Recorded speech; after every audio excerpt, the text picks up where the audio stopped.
Hi అండి. 10 రోజులు 10 రోటి పచ్చళ్ళు సిరీస్లో భాగంగా ఎపిసోడ్ 2లో కొత్తిమీర టమాటా రోటి పచ్చడి చేసేసుకుందామా. దీనికి ముందుగా పేనం పెట్టుకుని ఒక 2 స్పూన్లు ఆయిల్ అయితే వేసి, 1 స్పూన్ పచ్చెనగపప్పు, 2 స్పూన్లు మినపప్పు, ఒక 8 ఎండుమిర్చి అయితే వేయాలి. వేసి బాగా వేగిన తర్వాత పక్కకు తీసేసుకుందాము. అదే ఆయిల్లో ఒక 3 టమాటాలు సన్నగా కట్ చేసిన వేసాను. ఇవి కొంచెం మనం సిమ్లో పెట్టి మంట దగ్గరుండి వేసుకుందామండి. అవి బాగా మగ్గిన తర్వాత ఒక చిన్న కొత్తిమీర కట్ట కడిగేసి సన్నగా కట్ చేసి వేసాను. 3 టమాటాలకి ఒక చిన్న కొత్తిమీర కట్ట అయితే సరిపోద్దండి. కొంచెం చింతపండు అయితే వేసాను లాస్ట్లో. చింతపండు వేసిన తర్వాత ఒకసారి కలిపేసిన తర్వాత స్టవ్ ఆఫ్ చేసి పక్కన పెట్టుకుందాము. నేను కళ్ళవరాయి శుభ్రంగా కడిగిన తర్వాత మనం మినపప్పు, పచ్చెనపప్పు, ఎండుమిర్చి వేపుకున్నాం కదండి, అవి వేసి నూరుకోవాలి.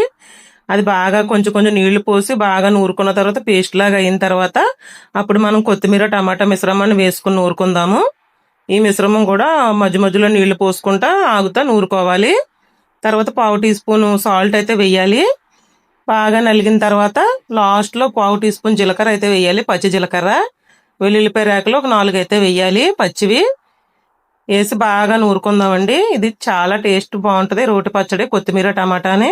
దీనికి లెక్క అంటూ ఏముండదండి. కొత్తిమీర టమాటాలు 4, 5 కూడా వేసుకోవచ్చండి. ఎలా వేసుకున్నా కానీ పచ్చడి బాగుంటుంది. చూసారా ఈ విధంగా అయితే నలిగింది. వేడివేడి అన్నంలో నెయ్యి వేసుకుని తింటే చాలా బాగుంటుందండి. ఆయిల్ మాత్రం ఎక్కువ వేయకూడదు ఈ పచ్చళ్ళలో. థ్యాంక్ యూ అండి.